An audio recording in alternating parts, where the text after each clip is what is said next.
রমজানে এক ব্যক্তি 30টা রোজা রাখছে। রোজা রাখার পর ঈদের দিন তার আব্বার কবর জিয়ারত করতে গেছে। এটা তো ভালো কাজ। কবর জিয়ারত করার পর আরেক আব্বার কবরে গেছে, আরেক অর্থাৎ আরেকজনটা বাবা বলাই যায়, বাবার বয়সী বাবাকে তো বলা যাবে, উনি আমার বাবার বয়সী, এরকম আর। তো এই জাতীয় কোনো আব্বার কবর জিয়ারত করতে গেছে, চারোদিকে তাকায় দেখে কেউ দেখে না ওনারে, ছোট্ট করে আবেগে একটা সেজদা দিছে। ওনার কথা আমার কেউ দেখে নাই, এই জন্য একটা সেজদা দিছে। কি সুন্দর! বলেন তো, রমজানের রোজাগুলা উনি রাখছে কার জন্য? সওয়াব দিবে কে? উনি যে কাউরে না দেখায় কবরে সেজদাটা দিয়ে দিছে, এটা দেখছে কে? বাস, যিনি সওয়াব দিবে তিনি তার সব নষ্ট করে দিবে। রমজানের সওয়াব দিবে কে? এই যে সেজদাটা দিছে এটা দেখছে কে? খালাস, আর আমলনামা সব বরবাদ। মানুষ দেখুক আর না দেখুক, আমলনামা বরবাদ। সূরা জুমারের 65 নম্বর আয়াতে আল্লাহ বলেন, ওয়ালাকাদ উহিয়া ইলাইকা ওয়া ইলাল্লাযীনা মিন ক্বাবলিক লাইন আশরাকতা লায়াহবাতান্না আমালুকা ওয়া লাতাকুনান্না মিনাল খাসিরিন। নবী, আপনার প্রতি আর আপনার পূর্ববর্তী নবীদের প্রতি এই মর্মে ওহী প্রেরণ করা হয়েছে, যদি, বলেন সবাই, যদি, আবার বলেন, যদি আপনি শিরক করেন। আলেম ছাড়া অন্যরা বলেন তো, এই আপনি কে উদ্দেশ্য? নবী। হ্যাঁ, মাশাআল্লাহ। কারে বলতেছে? আল্লাহ। যদি আপনি, মানে নবী, যদি আপনি শিরক করেন, আপনি যদি শিরক করেন, নবী তো কোনোদিন এটা করবে না। আল্লাহ আমাদেরকে ধমক দিতেছে নবীর মাধ্যমে, নবী আপনি যদি শিরক করেন, লায়াহবাতান্না আমালুক, অবশ্যই অবশ্যই আপনার আমলনামা সব বরবাদ হয়ে যাবে। নবীরে বলতেছে। নবীদের আমলের শেষ নাই, আমাদের তো আমলই নাই। তাহলে প্রিয় ভাইয়েরা, জিন্দিগিতে একটা কথা মনে রেখেন, হাতে পায়ে ধরে গিয়ে কথাটা বলে যাই, যা কিছু করেন আর না করেন, স্বপ্নেও শিরিক করেন না। কি বললাম? মানে স্বপ্নে শিরিক করলে যদিও আপনার কোনো গুনাহ হবে না, আপনি তো আর জানেন না, স্বপ্ন তো স্বপ্ন। কথার কথা বললাম, জাগ্রত অবস্থা তো প্রশ্নই আসে না।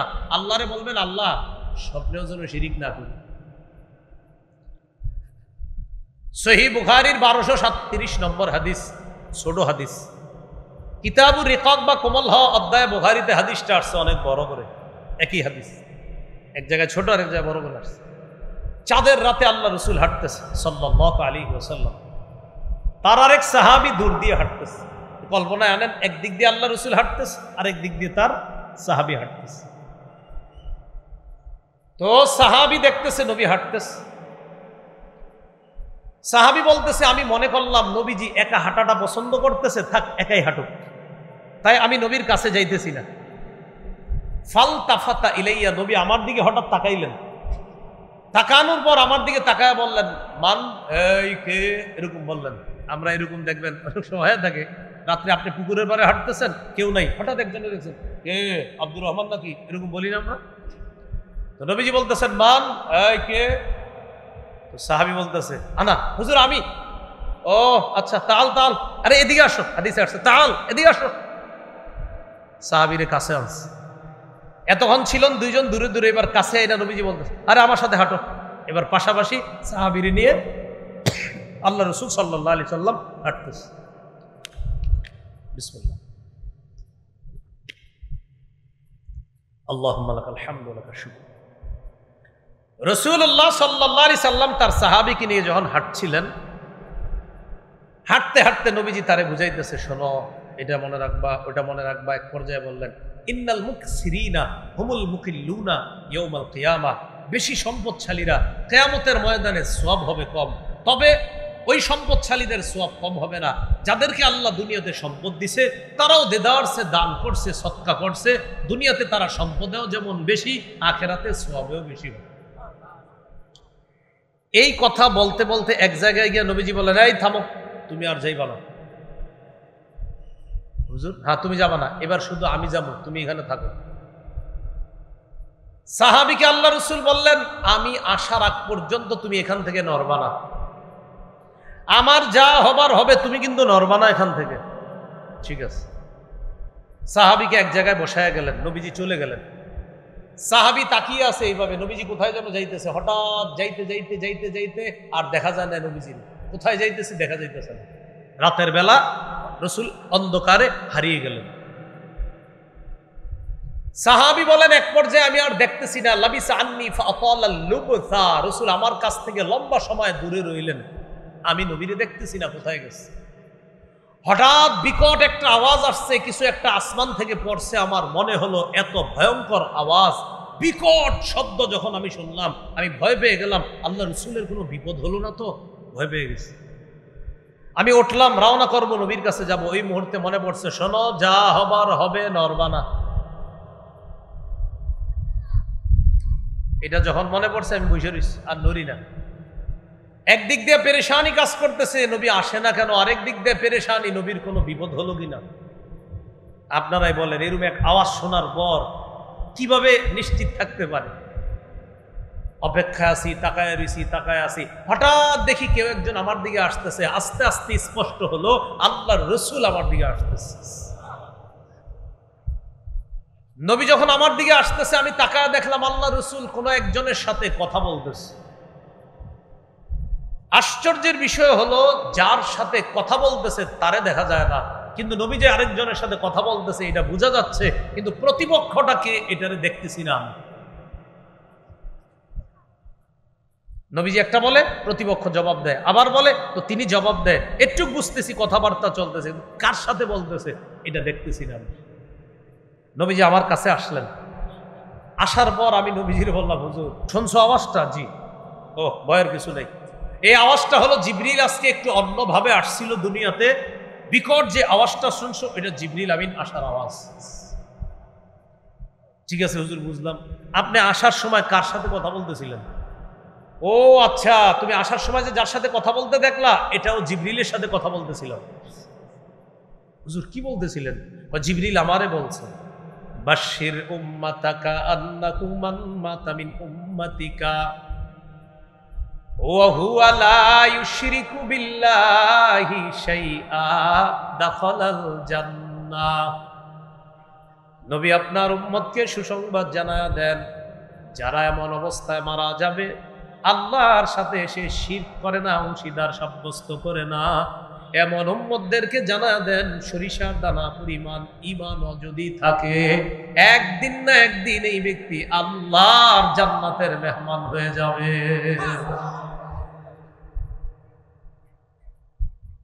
আকীদায় অশুদ্ধ মিশায়েন না। আমাদের দ্বিতীয় আলোচনা চলতেছে, অশুদ্ধ আকীদা মিশ্রিত বিশুদ্ধ আকীদা। আপনার আকীদা বিশুদ্ধ হাজার, কিন্তু এমন একটা অশুদ্ধ, অশুদ্ধ আকীদা আপনার সব শেষ করে দিচ্ছে। এখন আপনারা বুঝে থাকলে বলেন তো, কোরআনের ৬,২৩৬টা আয়াতের মধ্যে কেউ যদি কোনো একটা আয়াতের কিছু অংশ অস্বীকার করে আর সবগুলা আয়াত স্বীকার করে, তার ঈমান আছে না গেছে? এই তো বুঝে ফেলছে।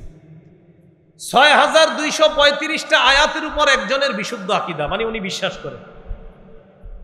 একটা আয়াতের একটা অংশের উপর ওনার আকীদা অশুদ্ধ, ঈমান আছে না চলে গেছে? যেমন কেউ যদি কোরআনের সবগুলো আয়াত বিশ্বাস করে, খালি আহাল্লাল্লাহুল বাইআ ওয়া হাররামার রিবা, আল্লাহ ব্যবসাকে হালাল করেছেন, সুদকে হারাম করেছেন, কেউ যদি বলে কোরআন সবই ভাল লাগে, এই জায়গাটা আমি মানি না, ঈমান আছে না গেছে? আর হ্যাঁ, সুদ খায় এই জন্য মানে না। আপনাদের কিন্তু আমি মূল এটা যে বলবো এই জন্য বলতেছি না, আমি আরেকটা কথা বলার জন্য এগুলা বলাইতেছি। তাহলে অশুদ্ধ আকীদা মিশ্রিত বিশুদ্ধ আকীদা, তার ঠিকানাও জাহান্নাম। বুঝে থাকলে বলেন, কোরআনের ৬,২৩৬ আয়াতের মধ্যে একটা আয়াতের কিছু অংশ যদি কেউ অস্বীকার করে, তার ঈমান। ৬,২৩৫টা আয়াত বিশ্বাস করে। সূরা আহজাবের ৪০ নম্বর আয়াত, এই আয়াতের একটা অংশকে যদি কেউ অস্বীকার করে, তাহলে তার ঈমান থাকবে না। আমাদের দেশ সহ সারা পৃথিবীর বিভিন্ন দেশে একদল মুসলমান আছে, যাদের নামও মুসলমান, তাদের অফিসের সামনে কালিমা লেখা দেখলেও মনে হয় মুসলমান, এই কালিমা হলো লা ইলাহা ইল্লাল্লাহু মুহাম্মাদুর রাসূলুল্লাহ। এই লেখাটা আপনারা যারা দেখেন, দেখলে কি মনে হয় বলেন তো, এটা কাদের কালিমা? তো যাদের অফিসে, যাদের চেয়ারের সামনে, যাদের টেবিলের সামনে, যাদের সমস্ত লিফলেটের মধ্যে এই কালিমা লেখা থাকে, তাদেরকে সাধারণত আমরা চোখ দিয়া দেখলে কি মনে হবে আমাদের কাছে? মুসলমান। মাশাআল্লাহ। এই জাতীয় মুসলমান যাদের অফিসের সামনে লেখা লা ইলাহা ইল্লাল্লাহু মুহাম্মাদুর রাসূলুল্লাহ, যাদের অফিসের সামনে লেখা, এই জাতীয় অনেক মুসলমান আছে। তাদেরকে আপনি বলবেন, আচ্ছা ভাইজান, বাংলাদেশের হুজুররা কি আর খায়া কোনো কাম পায় না? আপনাদেরকে এরা দেখি কাফের কয়। হ্যাঁ, আপনি তো কথাটা ঠিকই কইছেন, নাম করে হুজুররা কাফের কয়। আপনাদের তো কালিমা ঠিক আছে, চিন্তা করছেন সবই তো ঠিক আছে, আম করে কেন হুজুররা কাফের কয়? আপনি ওদের টেনশনে বুঝে যাবেন, আরে কালিমাও তো ঠিক, তোলামায়ে কেরাম এদেরকে কাফের কয় কেন? তখন আপনি আস্তে ধীরে বলবেন, ভাইজান আপনার কাছে কোরআন আছে? বলবে আছে। সূরা আহজাবের 40 নম্বর আয়াতের অনুবাদটা একটু শোনায় দেন তো আমারে, বলবেন। তো তিনি তখন পড়বে, মা কানা মুহাম্মাদুন আবা আহাদিম মির রিজালিকুম, মুহাম্মদ সাল্লাল্লাহু আলাইহি সাল্লাম তোমাদের কোন সাবালক পুরুষের পিতা নন। আপনি এটা বিশ্বাস করেন? ওনারে বলবেন, বলবে হ্যাঁ ঠিকই তো আছে আপনার, তাহলে আপনার আকীদা তো ঠিকই আছে। ওয়ালাকির রাসূলুল্লাহ, তবে তিনি আল্লাহর রাসূল, বিশ্বাস করেন? হ্যাঁ বিশ্বাস করি। তা আপনার আকীদা তো ঠিকই আছে। ওয়া খাতামান নবিয়্যিন, এবার বলবেন ভাই এই জায়গার অনুবাদটা করেন। উনি বলবে এখানে একটু ব্যাখ্যা আছে। কি আছে? আপনি বলবেন মা কানা মুহাম্মাদুন, এই অংশের অনুবাদ সুন্দর করে করে ফেললেন, ওয়ালাকির রাসূল আল্লাহর অনুবাদও সুন্দর করে ফেললেন, খাতামান নবিয়্যিনের সরাসরি অনুবাদ করে দিলেই তো হয় না, ব্যাখ্যা কি আছে? তখন আপনারা বলবে এই তো আপনি বুঝেন না, হাত ধরে বলবে ওই চিপায় চলেন, কথা আছে, কথার কথা। আমগো অফিসে আসেন, এক কাপ চা পান করেন। এটা শুধু যে এরা এইভাবে দাওয়াত দেয় তা না, আমাদের দেশের অনেক নামধারীরাও এইভাবে চিপা চুপায় মুসলমানদেরকে দাওয়াত দেয়। তা আপনারা গিয়ে বলবে এক কাপ চা পান করেন। চা পান করতে করতে কথা বলি, আপনি বলবেন না আগে বলেন পরে চা খাবো, কারণ আমি তো আগে জানতে হইব আপনি আসলে মুসলমান নি, না হইলে তো আপনার চা আমি কেমনে খাবো, আগে কোন অনুবাদ করেন। এটার অনুবাদ করতে চায় না। এরপর আপনাকে বলবে এখানে ব্যাখ্যা আছে, আপনি মুখের উপর বলে দিবেন খাতামান নবিয়্যিন, মুহাম্মদ সাল্লাল্লাহু আলাইহি সাল্লাম শেষ নবী, বাস এটাই অনুবাদ, আর কোনো কথা আসেনি আপনার। হেরে বলবেন, হ্যাঁ যদি বলে ব্যাখ্যা আছে বলে দিবেন। ইমাম গাজালি রহমতুল্লাহি আলাইহি বলছেন মুহাম্মদ সাল্লাল্লাহু আলাইহি সাল্লাম শেষ নবী, খাতামান নবিয়্যিন, অর্থাৎ তিনি শেষ নবী। এই খাতামান নবিয়্যিন এই অংশে ব্যাখ্যার কোনো সুযোগ নাই, মুহাম্মদ সাল্লাল্লাহু আলাইহি সাল্লামের পরে আর কোনো নবী নাই, এনে ব্যাখ্যার কোনো সুযোগ নেই। তাহলে বলেন তো এবার আপনারা 2 নাম্বার আকীদার আলোচনা, আমাদের অশুদ্ধ আকীদা মিশ্রিত বিশুদ্ধ আকীদা। এক ব্যক্তি কোরআনের 6235টা আয়াত বিশ্বাস করে, কিন্তু একটা আয়াতের খাতামান নবিয়্যিনকে ব্যাখ্যা কইরা আমার নবী শেষ নবী এটা মানতে চায় না, তার ঈমান আছে না গেছে? তারা কি ঈমানদার না কাফের?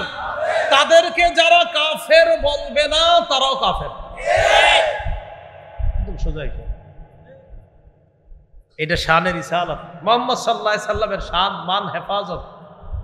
রাসূল সাল্লাল্লাহু আলাইহি সাল্লামের শানের শ্রেষ্ঠ একটা দিক, মুহাম্মদ সাল্লাল্লাহু আলাইহি সাল্লাম শেষ নবী, তারপরে আর কোনো নবী নেই।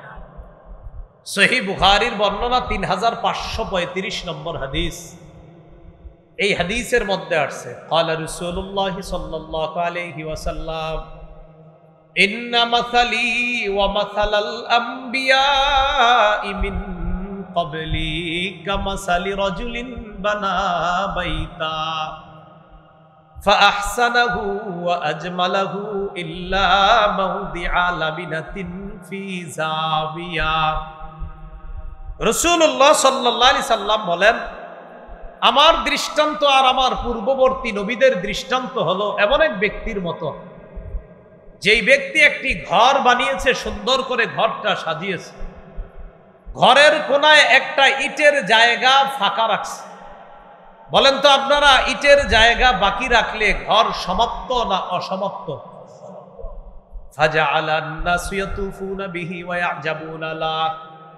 মানুষ এই ঘরটার চারপাশে ঘুরে, ঘর চারপাশে ঘুরতে ঘুরতে ওয়াজাবুন আলা, মানুষ আশ্চর্য হয়ে যায়। বলেন তো আপনারা কেন আশ্চর্য হয়? ওই যে ইটের জায়গাটা ফাঁকা। ওয়ায়াকুলুনা হাল্লা উদিআত হাদিহিল লাবিনা, আর বলে এই ইটটা কেন লাগানো হলো না, এই জায়গায় কেন স্থাপন করা হলো না?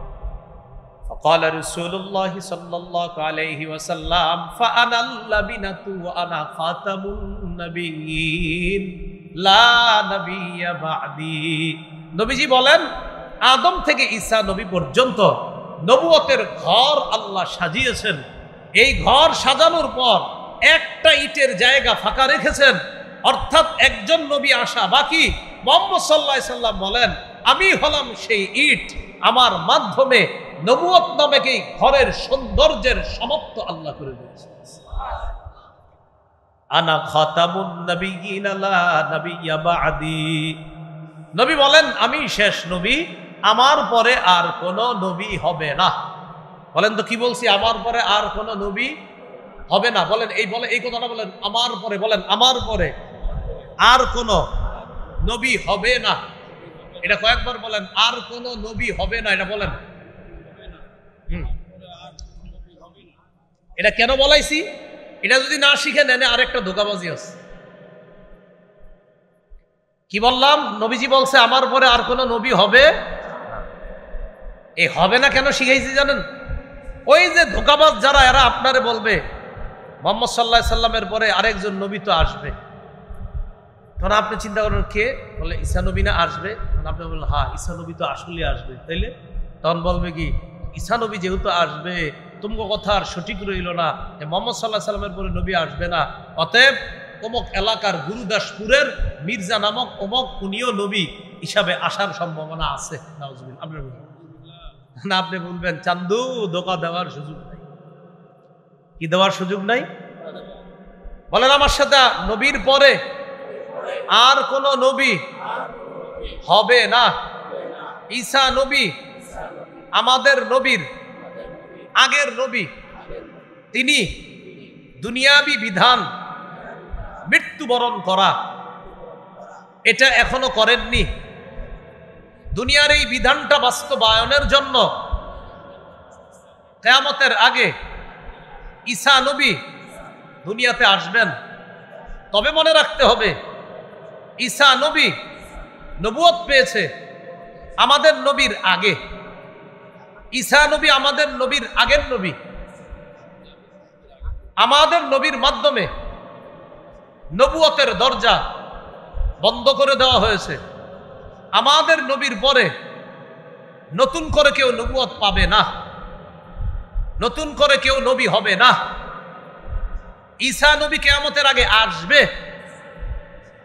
তবে তিনি আমাদের নবীর আগের নবী। আসবে কইয়া দেখছেন নাকি ধোকাটা আপনাদের দিতে চান? আপনি বলবেন ধোকা দেওয়ার সুযোগ নাই, ঈসা নবী আমাদের নবীর আগের নবী। তা আপনারা বলবেন তো উনি আসবে কেন? আপনি বলবেন আসবে কেন জানেন না? ঈসা নবী এখনো ইন্তেকাল করেন নাই, উনি আসবে, ইন্তেকাল করার জন্য আসবে। এতে আপনি সমস্যা কোথায়? উনি ইন্তেকাল করার জন্য আসলে আপনার সমস্যাটা কি সেটা বলবেন। তিরমিজি শরীফের 2072 নম্বর হাদিসের বর্ণনা, قال رسول الله صلى الله عليه وسلم ان النبوة والرسالة قد انقطعت। নবী বলেন, নবুয়ত এবং রিসালাতের দরজা বন্ধ হয়ে গেছে, নবুয়ত এবং রিসালাতের দরজা শেষ, বন্ধ। নবুয়ত এবং রিসালাতের ধারাবাহিকতা সমাপ্ত হয়ে গিয়েছে। ফালা নবিয়্যা বাদি ওয়ালা রাসূলা, আমার পরে আর কোন নবী হবে না, আমার পরে আর কোন রাসূল হবে না। দেখি আপনারা বলেন তো, ঈসা নবী তো আসবে কিয়ামতের আগে। আপনি আমারে বলেন তো কি হয়েছে? বলেন আমারে কি হয়েছে? ঈসা নবী আমগো নবীর আগের নবী, তিনি দুনিয়াতে ইন্তেকাল করার জন্য আসবেন। আপনার এরকম হইতে চাইতে পারে। আপনি বলবেন ঈসা নবী যে নবুয়ত পাইবে আমাদের নবীর পরে, এমন না। ঈসা নবী নবুয়ত পেয়েছে আমাদের নবীর আগে, অর্থাৎ আমাদের নবীর আগের নবী হিসাবে তিনি দুনিয়াতে আল্লাহ পাক রব্বুল আলামিন তাকে নবুয়ত দিয়ে পাঠিয়েছেন। আর আমাদের নবীর মাধ্যমে খাতাম নবুয়ত সমাপ্ত। এরপরে নতুন করে আর নবী হবে না। বলবেন নতুন করে আর কোন নবী হবে না। সে বলবে ঈসা, আপনি বলবে ঈসা নবী নতুন নবী না, ঈসা নবী আমাদের আগের নবী। আমাদের নবীর পরে নতুন কোন নবী মানি ভণ্ড, প্রতারক, তার সমর্থন সব ভণ্ড। ধোঁকা দেওয়ার সুযোগ নেই। তাহলে বলবেন হবে না। কি বলবেন? হবে না। আমাদের নবীর পরে নতুন নবী হয় নাই, হবে না। যারা বলবে এরা ভণ্ড, প্রতারক। এই জাতীয় অনেকগুলা হয়েছে এই পর্যন্ত আপনার। হায় হায় রে। এর মধ্যে মহামান্য দুজন মহিলাও আছে, মানে হেরাও নবী নবুয়ত দাবি করছে। এর মধ্যে এক মহিলা নবীর বিয়ে হয়েছে আরেক পুরুষ ভণ্ড নবীর সাথে। বিয়ে হওয়ার পর মহিলা নবী তার উম্মতের কাছে আসছে। আসার পরে উম্মত জিজ্ঞাসা করছে, আপনারে মোহরানা কি দিছে আমাদের পুরুষ ভণ্ড আব্বা নবী? পুরুষ ভণ্ড আব্বা নবী আপনারে কি দিছে? তো বলতেছে এটা তো জানি না, আমি একটু জানি না। এখন ভণ্ড মহিলা নবী গেছে ভণ্ড পুরুষ নবী স্বামীর কাছে, গিয়ে বলতেছে আপনি আমার মোহরানা কি দিয়েছেন? উম্মত জানতে চাইছে। ওহো, মোহরানা দেওয়াই নেই না? না। তো গিয়ে বলবা তোমার মোহরানা হলো তোমার উম্মতের যে এলাকায় তোমার উম্মত আছে তাদের জন্য ফজর আর এশার নামাজ মাফ। কি আজীব পদ্ধতির নবী, কি আজীব পদ্ধতির স্ত্রী, কি আজীব পদ্ধতির উম্মত। আল্লাহ আমাদেরকে হেফাজত করেন। তাহলে 2 নাম্বার, অশুদ্ধ আকীদা মিশ্রিত বিশুদ্ধ আকীদা। এজন্য মনে রাখবেন, একদল আপনারে বলবে হজ, উমরা, যাকাত, কুরবানি সবই তো আমরা করি। আপনি বলবেন ঠিকই তো, সবই করেন, এরপরেও হুজুররা আপনি করে কাফের কয় কেন? রহস্যটা বুঝতে পারতেছি না। তখনই আপনি বলবেন রহস্য হইল সূরা আহজাবের 40 নম্বর আয়াতের অনুবাদটা আমারে শোনান। তো বলবে মুহাম্মদ সাল্লাল্লাহু আলাইহি সাল্লাম তোমাদের কোনো সাবালক পুরুষের পিতা না, তবে তিনি আল্লাহর রাসূল। একটু ঠিক আছে, খাতামান নবীন এখানে ব্যাখ্যা করতে চাইবে, আপনি বলে দিবেন ইমাম গাজালি বলেছেন খাতামান নবীন এই অংশে ব্যাখ্যার সুযোগ নাই। মুহাম্মদ সাল্লাল্লাহু আলাইহি সাল্লামের পরে আর কোনো নবী নাই। আমাদের নবীর পরে নতুন করে নবী হবে না। ঈসা নবী আমাদের নবীর আগের নবী। ঈসা নবী দুনিয়াতে কিয়ামতের আগে আসবে। ইন্তেকাল যেহেতু করেন নাই, ইন্তেকাল করার জন্য আসবে। তো ঈসা নবী আমাদের নবীর আগের নবী, তিনি নতুন করে নবী হবেন এমন না। আমাদের নবীর পরে নতুন করে আর কেউ নবী হবে না। দাবিদার যে হবে সে ভণ্ড হবে, তার অনুসারীরা ভণ্ড হবে, এক কথায় কাফের হবে, সমর্থনকারীরাও কাফের। আল্লাহ আমাদেরকে বুঝার তৌফিক দান করেন। আকীদার 3 নাম্বার কথা, সংশয়বাদী আকীদা। কি আকীদা? কিয়ামত বিশ্বাস করেন? আমার দিকে তাকান, কি কয়? হতে পারে, নাও হতে পারে, এরকম সংশয়বাদী। তো সংশয়বাদী আকীদা যারা পোষণ করে, হতে পারে, নাও হতে পারে, এরা কিছু ইংরেজিও কয়, বুঝায় যে আমি অনেক ইংরেজি পারি। এদের ঠিকানাও জাহান্নাম। সূরা জাসিয়া আল্লাহ পাক রব্বুল আলামিন 32 থেকে 35 নম্বর আয়াত, 25 পারা হাফিজি কোরআন, শেষ পৃষ্ঠায় আল্লাহ আলোচনা করছে। وَإِذَا قِيلَ إِنَّ وَعْدَ اللَّهِ حَقٌّ وَالسَّاعَةُ لَا رَيْبَ فِيهَا قُلْتُمْ مَا نَدْرِي مَا السَّاعَةُ إِن نَّظُنُّ إِلَّا ظَنًّا وَمَا نَحْنُ بِمُسْتَيْقِنِينَ। একদল মানুষ আছে, তাদেরকে যখন বলা হয় আল্লাহর ওয়াদা সত্য, এতে কোনো সন্দেহ নাই, কিয়ামত হবে, এতে কোনো সন্দেহ নাই, তখন তারা বলে কিয়ামতের বিষয়টা আমরা শুধু অনুমান করি, দৃঢ়ভাবে বিশ্বাস করি না। হতেও পারে, নাও হতে পারে, অনুমান করি, দৃঢ়ভাবে বিশ্বাস করি না। নাউজুবিল্লাহ বলেন। এদের ব্যাপারে আল্লাহ পাক রব্বুল আলামিন একটু পরেই গিয়ে বলছে ওয়া মাওয়াকুমুন নার, তোমাদের ঠিকানা হলো জাহান্নাম। তাহলে সংশয়বাদী আকীদা, এদের ঠিকানা কোথায়? অশুদ্ধ আকীদা, ঠিকানা অশুদ্ধ আকীদা মিশ্রিত বিশুদ্ধ আকীদা, ঠিকানা 3 নাম্বার। সংশয়বাদী আকীদা, ঠিকানা 4 নাম্বার। বিশুদ্ধ আকীদা, বলেন সবাই কি আকীদা? মান ক্বালা লা ইলাহা ইল্লাল্লাহ মুখলিসান দাখালাল জান্নাহ। খালেস ভাবে, বিশুদ্ধ ভাবে আকীদা শুদ্ধ রেখে কেউ যদি লা ইলাহা ইল্লাল্লাহর আকীদা নিয়ে মৃত্যুবরণ করে, ইনশাআল্লাহ আল্লাহ চাইলে সে জান্নাতে প্রবেশ করবে। একটু আমার সাথে বলেন, বলেন ঈমান ছাড়া ভালো কাজ। মরুভূমির মধ্যে মরীচিকাকে পানি মনে করার মতো। এক ব্যক্তির আকীদা অশুদ্ধ, আকীদা ঠিক নাই, এই ব্যক্তির ভালো কাজ মরুভূমির মধ্যে মরীচিকাকে পানি মনে করার মতো। আপনাদের হাওর অঞ্চলগুলোতে যাবেন,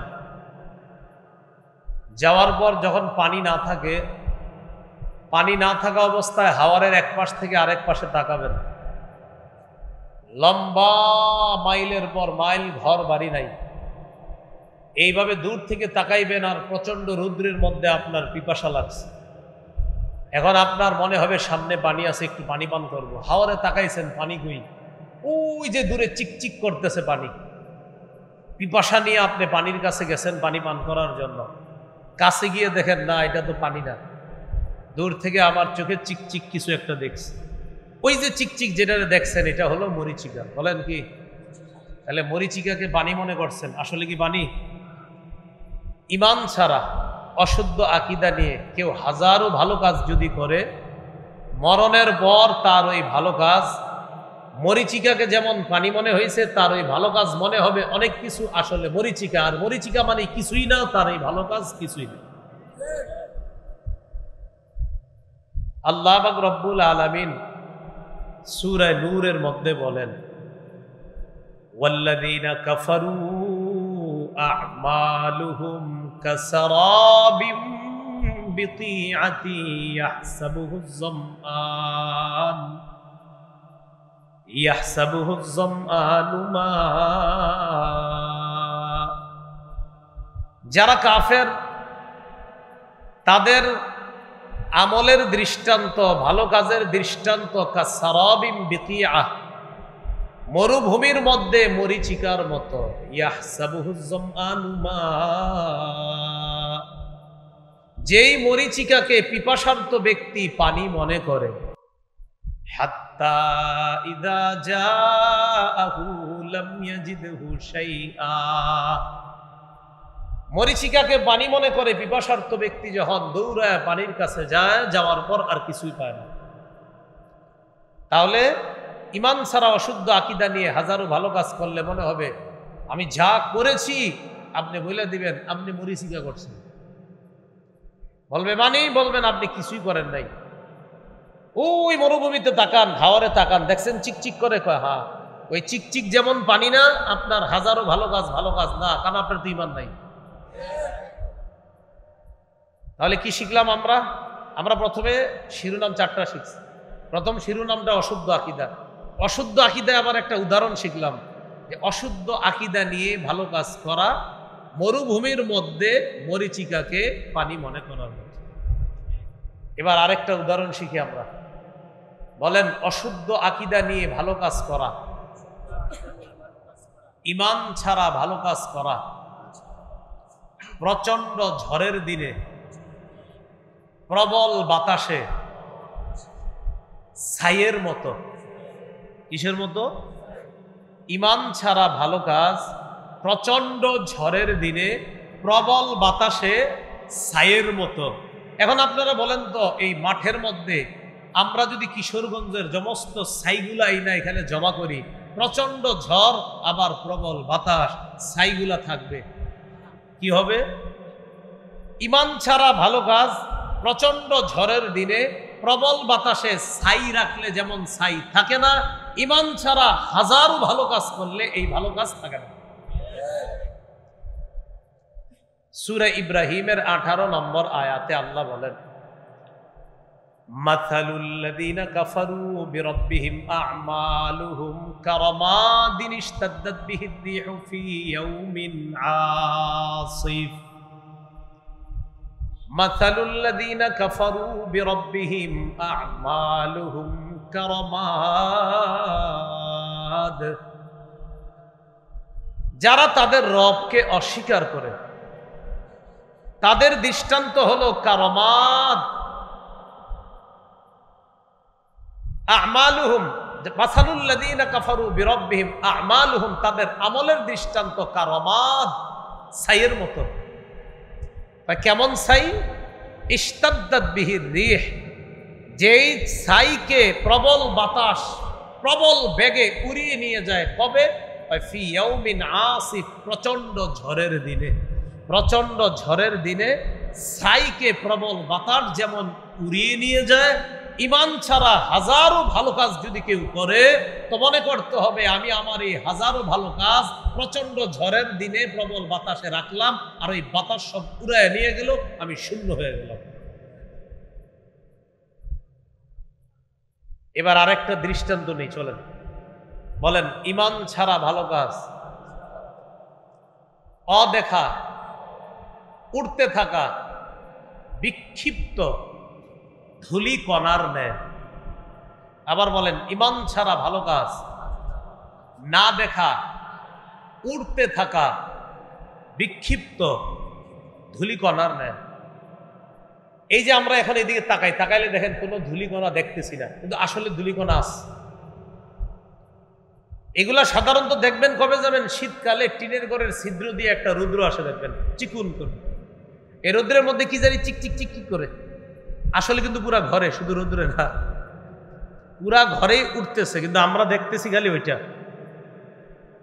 ঈমান ছাড়া ভালো কাজ যারা করে তাদের এই ভালো কাজের দৃষ্টান্ত না দেখা, উঠতে থাকা বিক্ষিপ্ত ধূলিকণার মতো। সূরা ফুরকানের মধ্যে আল্লাহ পাক রব্বুল আলামিন বলেন, 19 পারা প্রথম পৃষ্ঠাতে আছে, ওয়াকাদিমনা ইলা মা আমিলু মিন আমাল ফাজআলনাহু হাবাআম মানসুরা। যারা ঈমান ছাড়া ভালো কাজ করে আমি আল্লাহ তাদের এই কাজের ফয়সালা করব, সিদ্ধান্ত করব, এবং তাদের এই ভালো কাজগুলোকে আমি অদেখা, উড়তে থাকা বিক্ষিপ্ত ধূলিকণার মতো বানায় দিব। কিয়ামতের ময়দানে খুঁজবে, দেখা যাবে না। আরে তো নাই। ঘটনা কি? ঘটনা ঈমান নাই। ঘটনা কি? খুব মন দিয়ে শুনেন, গুরুত্বপূর্ণ একটা কথা বলার জন্য আমি লম্বা ভূমিকা টানবো। শুধু গুরুত্বপূর্ণ কথাটা কি? ওই যে আজকের অনুষ্ঠান শানে রিসালাত, এই বিষয়টার দিকে আমাদের আসতে হবে। তাহলে ঈমান নাই, ভালো কাজ উঠতে থাকা বিক্ষিপ্ত ধূলিকণা হয়ে গেল, এই এটা আমরা জানলাম। এখন আমার সাথে একটু বলেন, যেটা দেখা যাবে না বলেন, সেটা ওজন দেওয়ার প্রশ্ন আসে না। সেটা ওজন দেওয়ার, যাও বিনা ওজনে যান। দলিল সূরা কাহফ 103 থেকে 108 নম্বর আয়াত, মন দিয়ে শুনেন। সফল কারা, ব্যর্থ কারা, এই দুই শ্রেণীর আলোচনা আল্লাহ করেছেন। আল্লাহ বলেন, কুল হাল নুনাব্বিউকুম বিল আখসারিনা আ'মালা আল্লাযীনা দাল্লা সা'য়ুহুম ফিল হায়াতিদ দুনিয়া ওয়া হুম ইয়াহসাবুনা আন্নাহুম ইউহসিনুনা সুনআ উলাইকা আল্লাযীনা কাফারু বিআয়াতি রাব্বিহিম ওয়া লিকাইহি ফাহাবিতাত আ'মালুহুম ফালা নুকিমু লাহুম ইয়াওমাল কিয়ামাতি ওয়াজনা। নবী আপনি বলেন, আমি কি তোমাদেরকে তাদের ব্যাপারে বলবো যারা আমলে অধিক ক্ষতিগ্রস্ত? তাহলে আপনারা আমরা সবাই জানতে চাই না আমলে কারা বেশি ক্ষতিগ্রস্ত? যারা ভালো কাজ করে কিন্তু ক্ষতিগ্রস্ত। আরে এটা কেমন কথা? ভালো কাজ করলে ক্ষতিগ্রস্ত হবে কেন? তা আল্লাহ বলে দিচ্ছেন, আল্লাযীনা দাল্লা সা'য়ুহুম ফিল হায়াতিদ দুনিয়া, যারা দুনিয়ার জীবনে যত চেষ্টা করে তাদের সব চেষ্টা ব্যর্থ হয়ে যাবে। ওয়া হুম ইয়াহসাবুনা আন্নাহুম ইউহসিনুনা সুনআ, অথচ তারা মনে করে তারা সব ভালো কাজ করে। তাদের ধারণা তারা সব ভালো কাজ করে।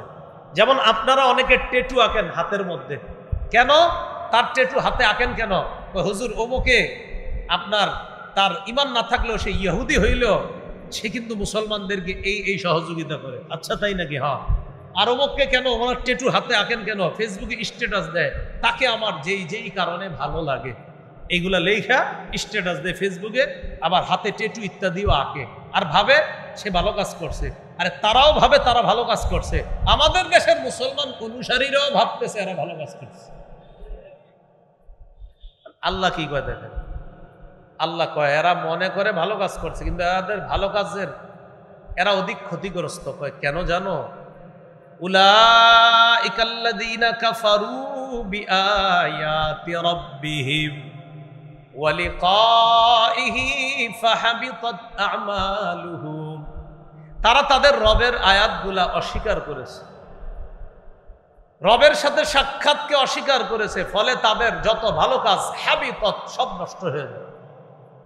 ফালা নুকিমু লাহুম ইয়াউমাল কিয়ামাতি ওয়াজনা। ফলে আমি তাদের এই আমলের কোনো ওজন নির্ধারণ করব না, তাদের এই আমলের কোনো ওজন সাব্যস্ত করব না। আমি আগেই বলছি ওজন সাব্যস্ত করবে না আল্লাহ। কেন? এক তো তাদের এই আমল বিক্ষিপ্ত ধূলিকণার মতো বানায় দিছে। এবার আল্লাহ বলতেছে যেটা দেখাই যাবে না এটা আবার ওজন দিব কেন?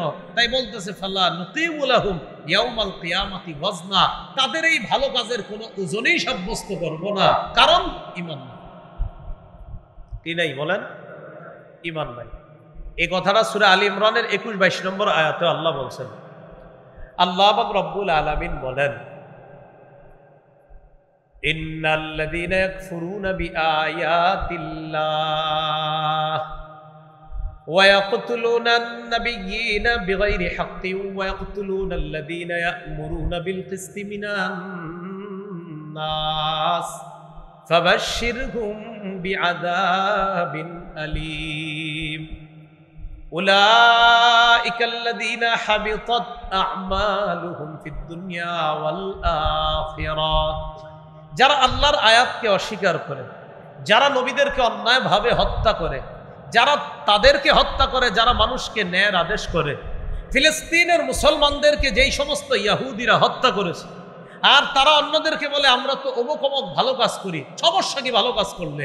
কিন্তু ফিলিস্তিনের মুসলমানদেরকে যে হত্যা করেছে তারা, এরা পৃথিবীর সবচেয়ে শ্রেষ্ঠ শীর্ষ সন্ত্রাসী হিসাবে তাদের যত ভালো কাজ থাকুক না কেন এই ভালো কাজের কোনো মূল্য নেই।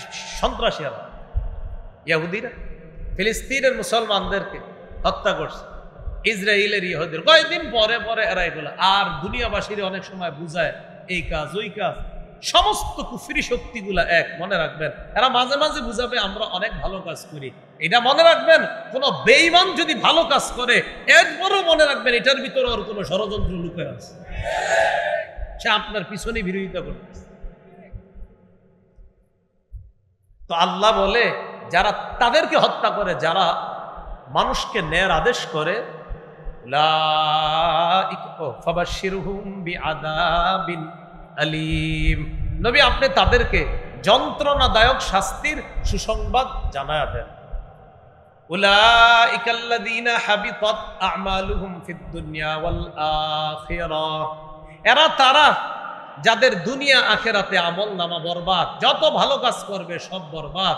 এই জন্য ভাই আপনারা না অনেক সময় ফেসবুকে অনেককে নিয়ে স্ট্যাটাস দেন, স্ট্যাটাস দেওয়ার আগে একটু ভাববেন যে এই লোকটা যে মুসলমানদের রক্ত চুষে সারা জীবন, আর হ্যাঁ একটা ভালো কাজ করলে এর ব্যাপারে লেখালেখি শুরু করেন, আহা এই লোকের তো ভালো গুণেরও কোনো শেষ নাই, কিন্তু এই লোকের ঈমান নাই। আর মনে রাখবেন কোনো বেঈমান যদি কখনো ভালো কাজ দিয়ে আপনার সামনে ভালো সাজতে চায়, এরপরেও বুঝবেন ও মুনাফিক মার্কা রূপ ধরে আবার আপনার ক্ষতি করবে। তাহলে আমরা মৌলিক কয়টা আকীদা শিখছি? 4টা। 1 নাম্বার অশুদ্ধ আকীদা। এই অশুদ্ধ আকীদার মধ্যে আবার কয়টা উদাহরণ শিখছি? 3টা। মনে আসেনি? ঈমান ছাড়া অশুদ্ধ আকীদা নিয়ে ভালো কাজ মরুভূমির মধ্যে মরিচিকাকে পানি মনে করার মতো। 2 নাম্বার শিখেছিলাম ঈমান ছাড়া অশুদ্ধ আকীদা নিয়ে ভালো কাজ প্রচন্ড ঝড়ের দিনে প্রবল বাতাসে ছাই রাখার মতো, ছাই উড়িয়ে নেয় যে প্রবল বাতাস। 3 নাম্বার ঈমান ছাড়া ভালো কাজ না দেখা উড়তে থাকা বিক্ষিপ্ত ধূলিকণার মতো। আর বিক্ষিপ্ত ধূলিকণা যেহেতু দেখাই যাবে না, তাই আল্লাহ বলে ফালা নুকিমু লাহুম ইয়াউমাল কিয়ামাতি ওয়াজনা। আমি তাদের এই আমল ভালো কাজের কোনো ওজনেই সাব্যস্ত করব না। অশুদ্ধ আকীদা থেকে আল্লাহ আমাদেরকে হেফাজত করেন। তাহলে কয়টা আকীদার কথা জানলাম আমরা? 4টা। বলেন একটু। 1 নাম্বার অশুদ্ধ আকীদা, 1 নাম্বার, 2 নাম্বার অশুদ্ধ আকীদা মিশ্রিত বিশুদ্ধ আকীদা 3 নাম্বার, সংশয়বাদী আকীদা 4 নাম্বার, বিশুদ্ধ আকীদা। 3টা উদাহরণ মনে আসেনি কারো? ঈমান ছাড়া ভালো কাজ মরুভূমির মধ্যে মরিচিকাকে পানি মনে করার মতো। 2, ঈমান ছাড়া ভালো কাজ বিক্ষিপ্ত উঠতে থাকা অদেখা বিক্ষিপ্ত ধূলিকণার মতো। আরেকটা বলছিলাম, ঈমান ছাড়া ভালো কাজ প্রচন্ড ঝড়ের দিনে প্রবল বাতাসে ছাই রাখার মতো, যে ছাইকে প্রবল বাতাস উড়িয়ে নিয়ে যায়। আল্লাহ আমাদের সকলকে আকীদা সংক্রান্ত যে কথাগুলো জানলাম বললাম, শানে রিসালাত এই অনুষ্ঠানকে কেন্দ্র করে সবাই যেন বিশুদ্ধ আকীদা নিয়ে কবরে যেতে পারি, আল্লাহ তৌফিক দান করেন। একটা ঘোষণা দিতে বলা হয়েছিল, আপনাদের যাদের মিম্বরের আমানত লাগবে আমার সংকলন করা, গাড়িতে পাবেন, গাড়ি থেকে সংগ্রহ করতে পারেন, গাড়ির কাজ ভাঙবেন না। হ্যাঁ, অনলাইন থেকে অনেকে সংগ্রহ করতে পারেন নাই, যারা অনলাইন থেকে সংগ্রহ করার নিয়ম জানেন অনলাইন থেকে করে নেবেন। ওখান থেকে যারা করতে পারেন নাই, এই গাড়িতে আপনার আছে মিম্বরের আমানত, যাদের লাগবে গাড়ি থেকে সংগ্রহ করে নেবেন। আর যারা আমার সংকলনটা নেবেন, আপনাদের কাছে আবদার মুখস্থ করার নিয়তি নেবেন, সবাই এটা মুখস্থ করে ফেলবেন ইনশাআল্লাহ। 4 ঘন্টা